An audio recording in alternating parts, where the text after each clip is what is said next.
Hello everyone, welcome back to our channel. Vinayaka చవితికి పూజ complete చేసి lunch అయిన తర్వాత అలా కాసేపు రిలాక్స్ అయ్యి మా పాపకి ఫోటోషూట్ చేద్దామా వద్దా అని ఆలోచనలో పడ్డానండి. అయ్యో, దెబ్బలు ఏమైనా తగిలాయక్క?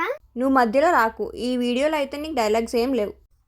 ప్రతి వీడియోలోనూ నువ్వు డైలాగ్స్ రాస్తుంటేనే వస్తున్నాను. మరి సర్లే, ఏదో స్టార్ట్ చేసావు కదా, కంటిన్యూ. చెప్పే మూడు ఉత్సాహం సర్వనాశనం చేసావు. చూసారా ఫ్రెండ్స్, అమాయకురాలిని నా మీద ఎన్ని నిందలు వేస్తుందో.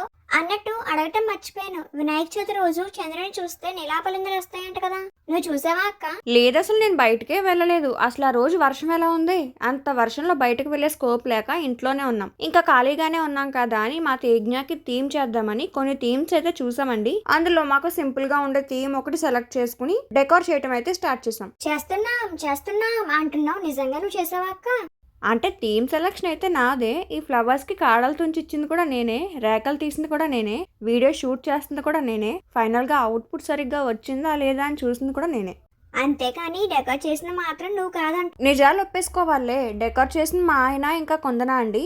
మా తేజ్ఞ పిక్స్ తీసింది కూడా వాళ్ళే, కానీ వాళ్ళకన్నా ఎక్కువ నేనే కష్టపడ్డాను. వెనకడికి ఎవడో నీలాంటోడే అక్క. పని వాళ్ళు చేస్తారు కానీ ప్రతిఫలం నాకు ఇవ్వండి అన్నాడంట. అలా ఉంది నీ సంగతి. సర్లే కానీ ఈ డెకోర్ ఎలా ఉందో చెప్పు. నేను కాదు, మన ఆడియన్స్ చెప్తారు. ఈ డెకోర్ ఎలా అనిపించింది, ఈ వీడియో ఎలా అనిపించింది కామెంట్స్ చేయండి. వీడియో నచ్చితే సబ్స్క్రైబ్.